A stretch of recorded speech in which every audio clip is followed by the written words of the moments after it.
आदरणीय वशिष्ठ भाई, जनता दल के संसदीय दल के नेता आदरणीय रामचंद्र दास जी, जनता दल के राज्यसभा में नेता शिवानंद तिवारी जी, हमारे सभी मंत्रिमंडलीय सहयोगीगण, संसदीय दल के सभी पदाधिकारीगण, विधानमंडल दल के सभी पदाधिकारीगण, माननीय सांसदगण, बिहार विधानसभा और विधान परिषद में के सभी माननीय यहाँ उपस्थित जनता दल के और निर्दलीय सदस्यगण, प्रदेश के सभी पदाधिकारीगण, केंद्रीय पार्टी के यहाँ उपस्थित प्रतिनिधिगण, आप सबको मालूम है कि पिछले कुछ समय से एक कठिन परिस्थिति से हम लोग गुजर रहे थे। हमारे सामने दो ही रास्ता बचा था, या तो हम अपने सिद्धांतों पर कायम रहें या फिर हम सिद्धांतों से समझौता करके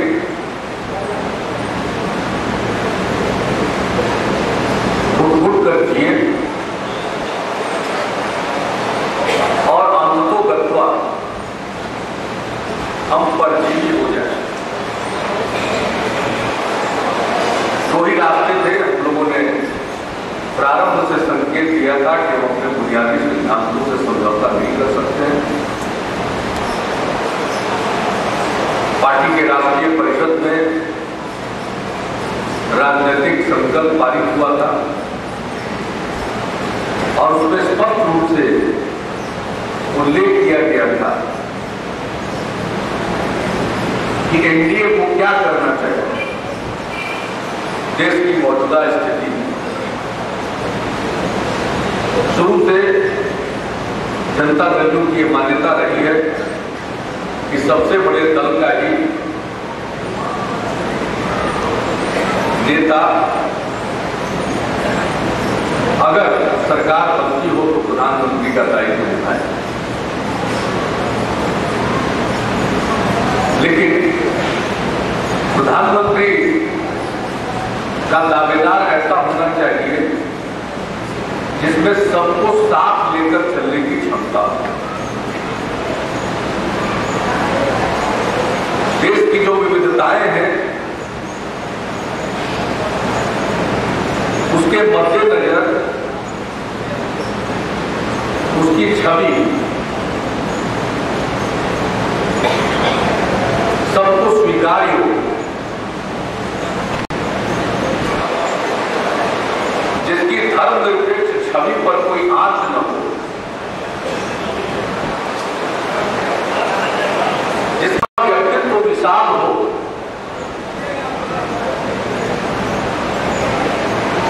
लोकतांत्रिक मूल्यों में विश्वास हो, देश के जो पिछड़े इलाके हैं उनका हमदर्द हो और सबको समेटते हुए देश को चलाने का मानता हो। और ये कोई आज से हमारी राय नहीं थी। जब से हम लोगों का समझौता हुआ, आदरणीय अटल बिहारी वाजपेयी जी नेता थे जिनमें ये सारी खूबियां थी। और जब सरकार केंद्र में नहीं बनी थी उस समय की समता पार्टी से समझौता हुआ और जब समझौता हुआ उसी समय ये बात स्पष्ट कर दी गई थी कि जो विवादित मुद्दे हैं अगर सरकार बना है तो उनको अलग रखा जाए।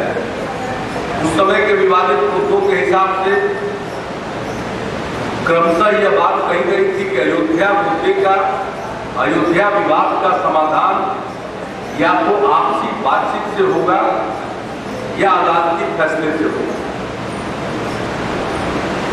समान आचार संहिता थोपने की बात नहीं होगी और धारा 370 को संविधान से हटाया नहीं जाएगा, जो जम्मू कश्मीर को एक विशेष दर्जा देता है। चलती रही, इसको स्वीकार किया गया, सरकार चली। सबसे पहले तो समता पार्टी का साथ मिला, इसके बाद अनेक दलों का साथ मिला और तब अटल जी के नेतृत्व में एक सरकार बनी। और फिर 1999 में जब एनडीए बनाकर लड़ने की बात हुई, एक साथ लड़ने की बात हुई, तो चुनाव लड़ने के पहले नेशनल एजेंडा फॉर गवर्नेंस तैयार हुआ। उसका भी जो मूल तत्व था वो यही था कि हम इन विवादित मुद्दों से अलग रहेंगे, देश को सही रास्ते पर ले जाएंगे और सरकार चली।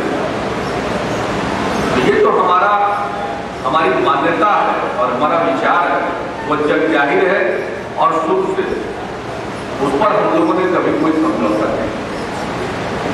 इस बार के राष्ट्रीय परिषद में भी उन्हीं बातों को दोहराया है और ये कहा गया कि चुनाव में पहले नेता घोषित करना चाहिए। अटल जी नेता थे, अडवाणी जी 2009 में घोषित किए गए, नेता जरूर घोषित करना चाहिए, किसी के मन में कोई गलतफहमी न रहे। और दूसरी बात कि नेता इस प्रकार का हम लोगों को आश्वासन भी दिए गए। आज तो बहुत तरह की बातें होती है,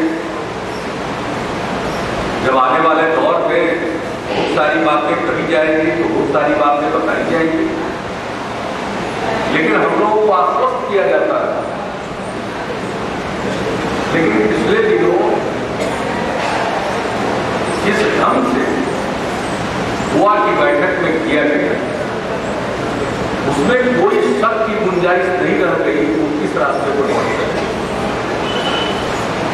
शुरू में तो प्रतिक्रिया है कि पार्टी की कोई कमेटी बनती है तो ये उनका अंदरूनी मसला है, लेकिन पार्टी की कमेटी और बनाने के बाद जिस ढंग से उसको प्रस्तुत किया गया देश के सामने मीडिया के माध्यम से, उसमें किसी को शक नहीं था कि अब आगे क्या होने वाला।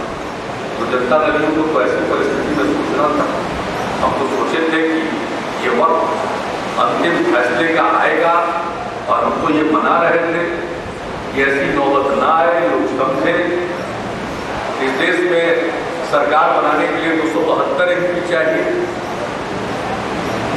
एक पार्टी के अंदर तूफान मचाने से 272 एमपी नहीं मिल जाते हैं। देश बहुत बड़ा है, अनेक राज्य हैं, हर राज्य की राजनीतिक परिस्थिति भिन्न है।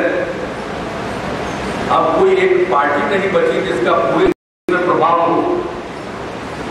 रातों रात कौन सी स्थिति पैदा हो जाएगी कि कश्मीर से लेकर कन्याकुमारी तक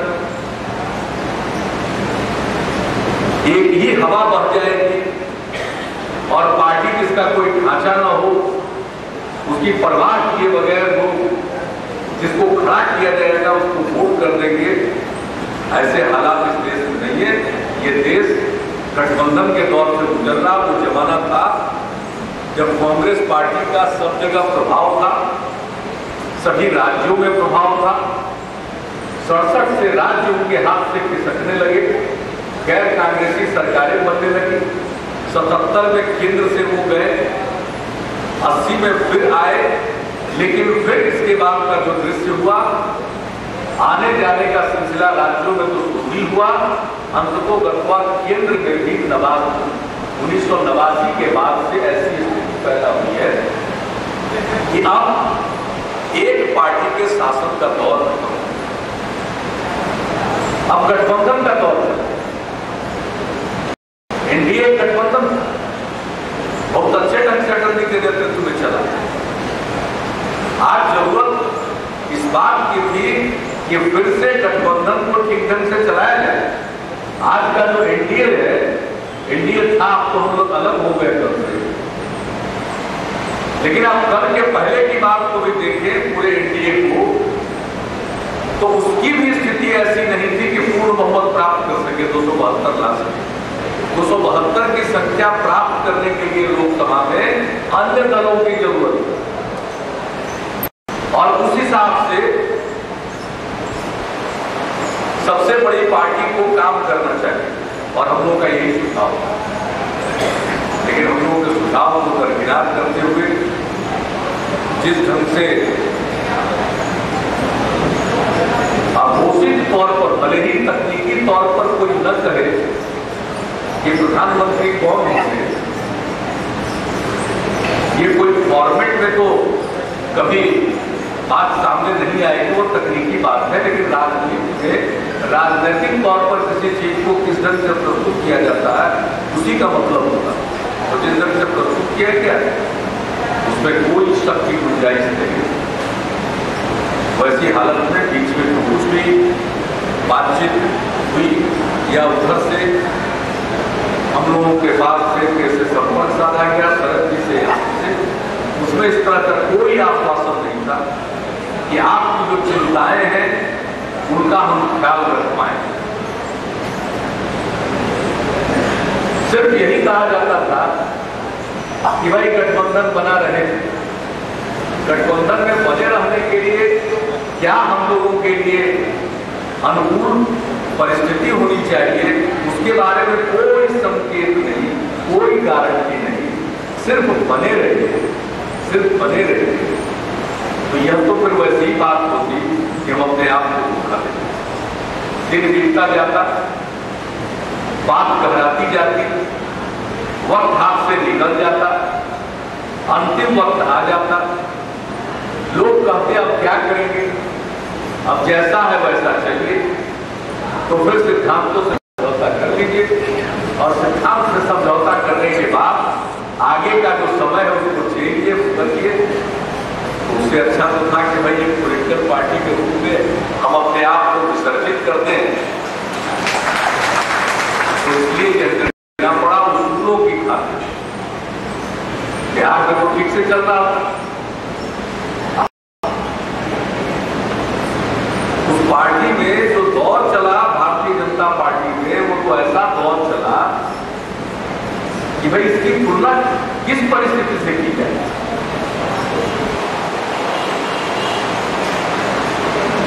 बिहार में सब कुछ ठीक ठाक चल रहा था, अब हालत ऐसी हो गई है कि बिहार के लोग बिहार का जो अच्छा काम है उस पर भी अभिमान नहीं कर सकते। देश में बिहार बेटा के विकास मॉडल की भी चर्चा हुई। हमने 14 अप्रैल को दिल्ली में राष्ट्रीय परिषद की बैठक में क्या किया, हमने तो अपने काम की चर्चा की और पिछड़े इलाकों के विकास की बात की। विकसित इलाकों का विकास करना सरल है। जो इलाका विकास के मामले में पिछड़ चुका है उसके विकास का मतलब। तो ये सारी बातें हम लोगों ने कही। हमने क्या कहा था, अटल जी का कुशल नेतृत्व, गठबंधन चलाने का उनका तौर तरीका, सबको साथ लेकर चलने की उनकी क्षमता, उनका नेतृत्व, हम लोगों ने इसी की तो प्रशंसा की थी। अब हालत यह आ गई है कि अटल जी की तारीफ करो तो माना जाता है कि हम किसी की आलोचना कर रहे हैं। बिहार के खासियत की चर्चा करो तो माना जाता है कि किसी दूसरे राज्य को ये नीचा दिखाने की बात है। मैं नहीं समझ सकता हूं इस मानसिकता को। पहले यहां के लोग ठीक थे, धीरे धीरे लगने लगा कि अब अगर वो पुराने ढर्रे पर चलेंगे तो उनके लिए भी कोई जगह नहीं बचेगी उस पार्टी में। इसलिए समय रहते उन लोगों ने अपना रास्ता बदला। जब वो रास्ता बदल दिए तो हमारे पास तो रास्ता क्या बचा।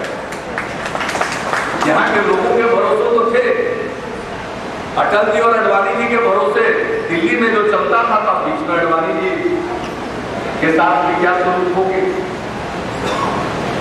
आज विश्वासघात की बात करो, हमने विश्वासघात किया, जनता का मैंडेट बिहार के लिए, तो बिहार के मामलों में जो काम हो रहा है उससे फिर जो बिहार की अस्मिता है उससे जुड़ने में फिर परहेज कैसे होते हैं, दूर क्यों भागने लगे। ये मैंडेट है, क्या ये जग जाहिर नहीं है कि एनडीए ने मुझको भी सामने रखकर चुनाव लड़ा था, एनडीए चुनाव लड़ा था। क्या हमारी जवाबदेही नहीं है कि भाई जनता ने जो मैंडेट दिया उसके हिसाब से काम करें। इसमें विश्वासघात क्या है, हमको कोई विश्वासघात में क्या पाठ पड़ा है।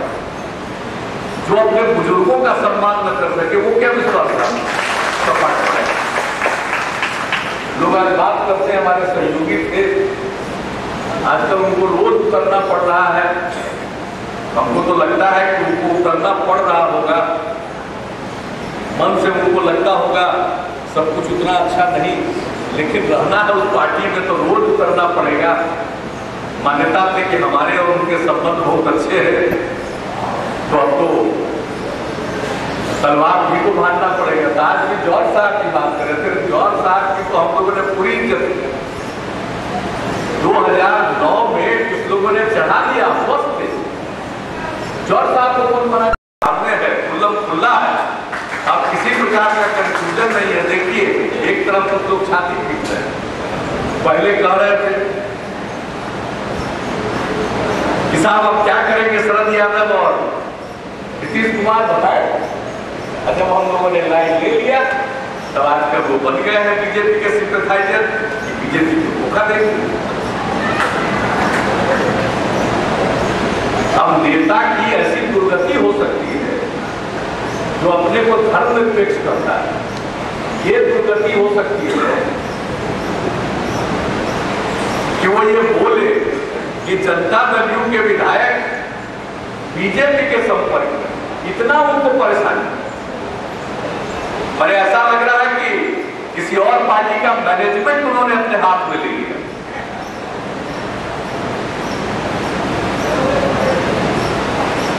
तो लोग बहुत परेशान हैं।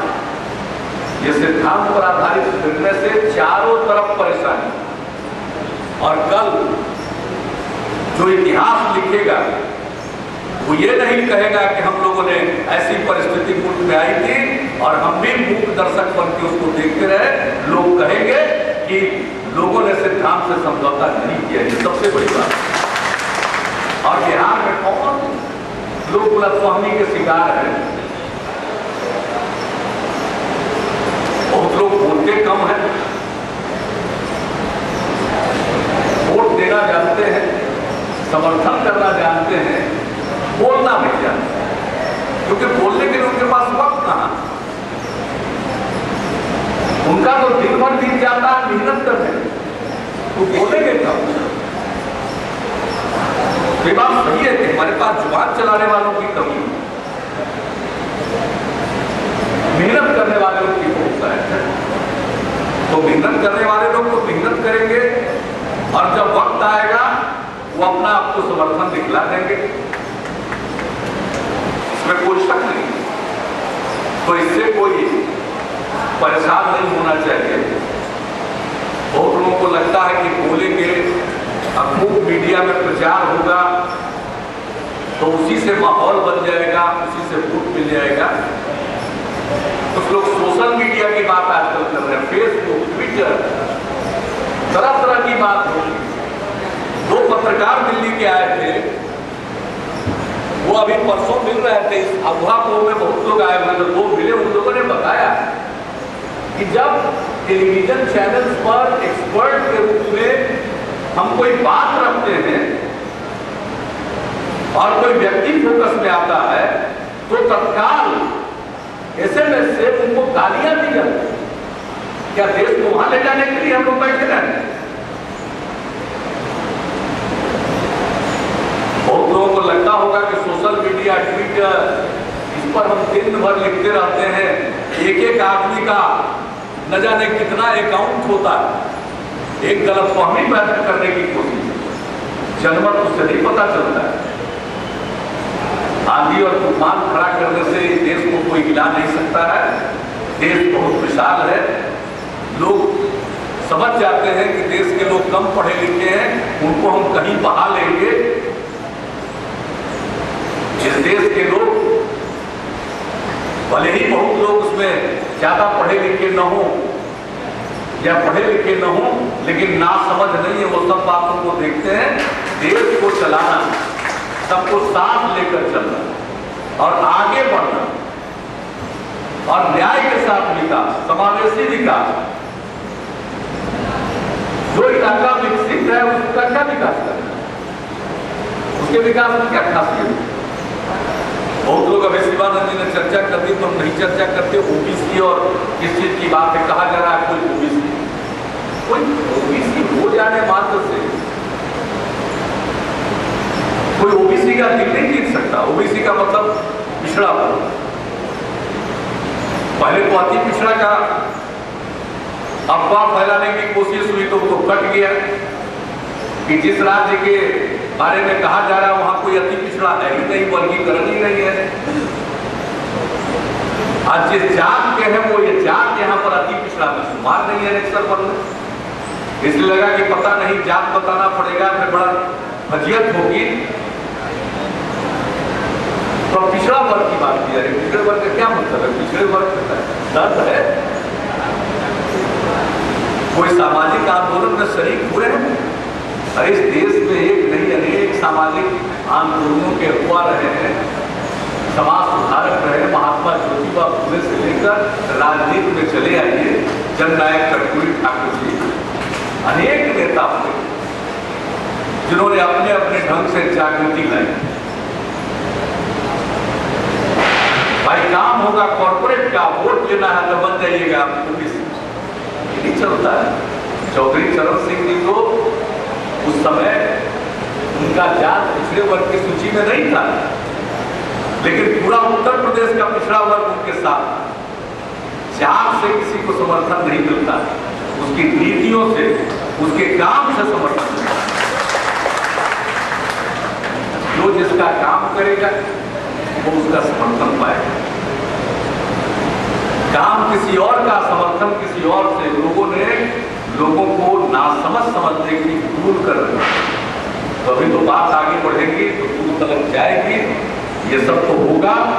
और हम लोग हैं लोहिया जी को और केपी को मानने वाले लोग, एक बात साफ साफ कर देते, हम लोगों को अपनी परवाह होगा रहती नहीं। अब जंग छिड़ गया है तो नरेंद्र भाई कह रहे पुराना सोशलिस्ट तुम कहाँ चला गया? अरे जंग छिड़ गया तो कहने की जरूरत है, हम तो शुरू से रात दिन मेहनत कर रहे हैं। अब आप सब लोग भी लगिए, हम तो लगे ही रहेंगे। हमको तो कहा गया गधा पर 6 मन बोझ की 9 मन बोझ, बात बराबर है। हमको थोड़ा और काम करना पड़ेगा तो हमको क्या फर्क पड़ता है? सबको करना पड़ेगा, हमको करते ही रहेंगे जब तक अंतिम सांस है। हम मेहनत करते रहेंगे और उसूल से कोई समझौता नहीं है। और हम लोग हैं समाजवादी परंपरा के लोग, हम लोग दबते उठते नहीं है। बहुत लोग सोचेगा कि दबा दें, लोग ठीक से न राजनारायण जी को जाना है, न मसूरी जी को जाना है, न कर्पूरी जी को जाना है, न लोहिया जी को जाना है, किसी को जाना नहीं। हम लोग तो फिरने वाले हैं, फिरे रहेंगे। लोगों जो हवा बना करके सब कुछ करना चाहते हैं वो अपना सोच, इसलिए अब तो सामने है मामला, सबकी जवाबदेही पड़ी हुई है। कैसे हुआ, क्या हुआ, वशिष्ठ भाई ने उन बातों को बता दिया, उसको दोहराने की जरूरत नहीं है। मैं समझता हूँ कि मन से, तबियत से, बुलंदी से, और अब भाई अब आपकी सरकार है, कल तो कुछ साझा मामला, अब तो अकेले आप ही पर जवाबदेही है। आपके काम पर, आपके व्यवहार पर जनता का रूप निर्भर करेगा। हम तो अपनी तरफ से पूरी कोशिश करेंगे और सबके मिले जुले प्रयत्न से ही नतीजा आता है। सब लोग मिलजुल कर रहिए और फिर 19 तारीख को विधानसभा में विश्वास का मत है। विश्वास उसके बाद हम लोगों की जवाबदेही और है। बहुत लोग परेशान रहते हैं नंबर को लेकर, मैं नहीं रहता हूँ परेशान।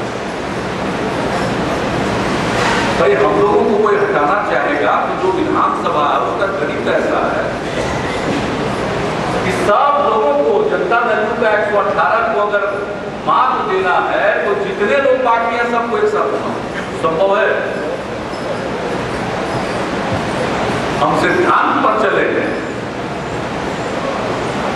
हमने धर्मनिरपेक्ष उसूलों से कोई समझौता नहीं किया है।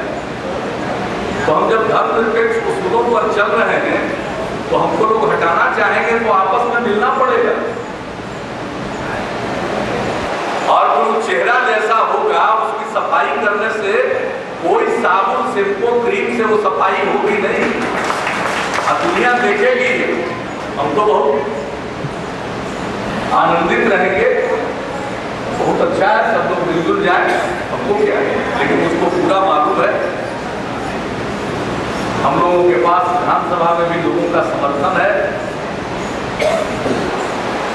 पार्टी के अलावे कतिपय निर्दलीय विधायकों का भी समर्थन है, लोगों ने सुबह किया है।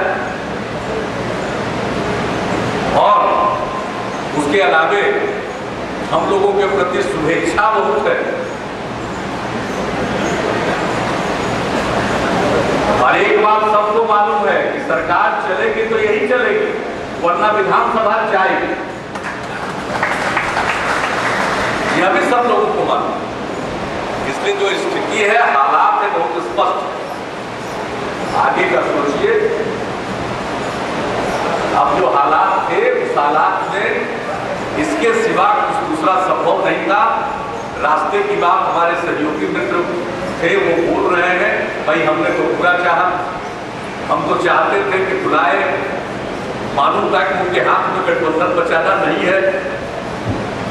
अरे वो क्या गठबंधन बचा पाएंगे, जिनको अब बिहार की तारीफ सुनने में परेशानी होती है।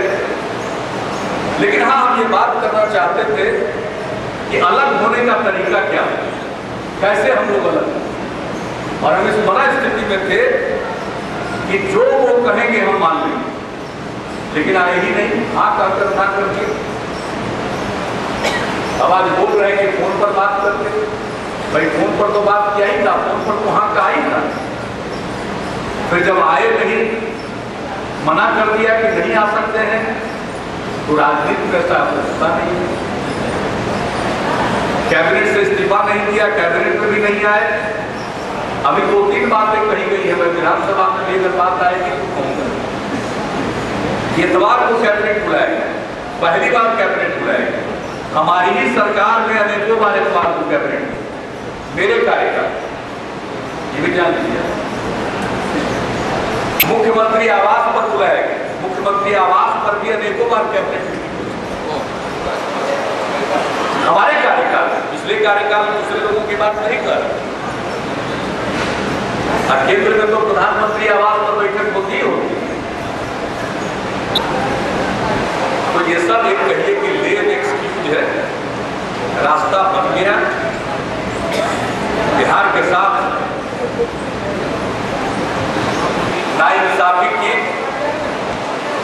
गई, हम उस नाइंसाफी के खिलाफ भी लड़ रहे हैं, हमारा सहयोग नहीं हुआ। और इस दौर की बात तो करते हैं, ये जब 2010 का चुनाव हुआ तो स्ट्राइक रेट की बात किसने की? किसने की स्ट्राइक रेट की बात, कि किसका सक्सेस का स्ट्राइक रेट क्या रहा? वो एनडीए के कार्यकर्ताओं को धन्यवाद देना था।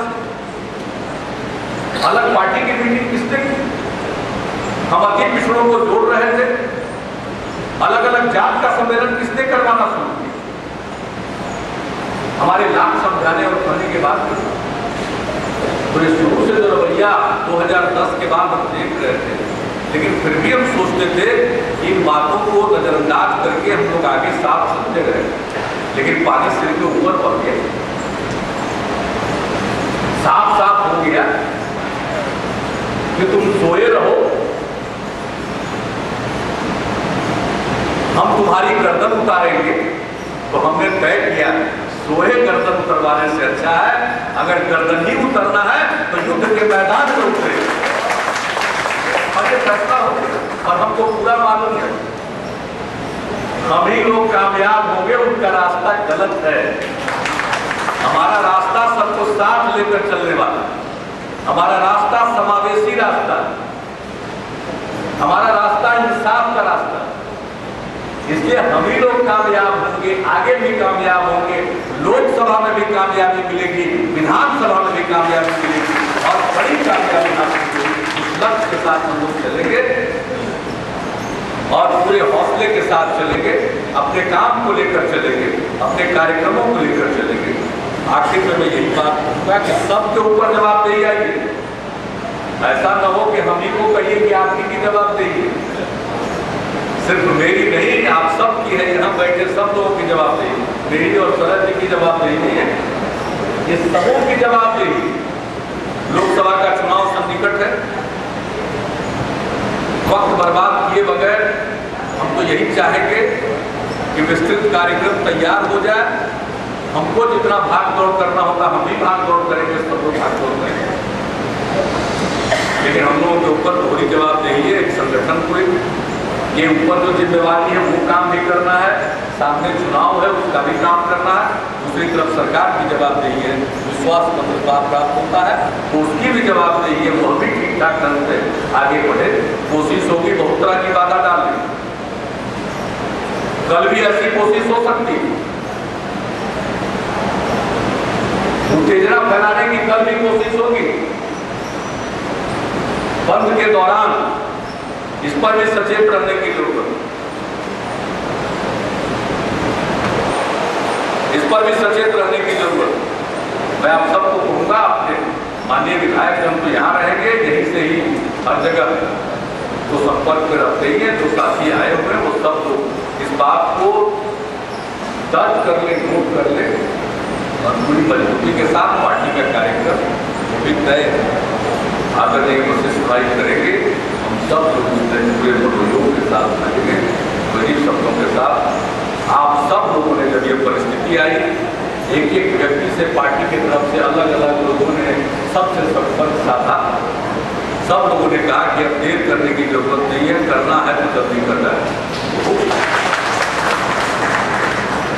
और अब जब हो गया है तो पूरे जोश के साथ अपने काम में आगे बढ़िए। इन्हीं शब्दों के साथ मैं आप सबका अभिनंदन करता हूं और हम साथ जिएंगे, साथ मरे रहेंगे।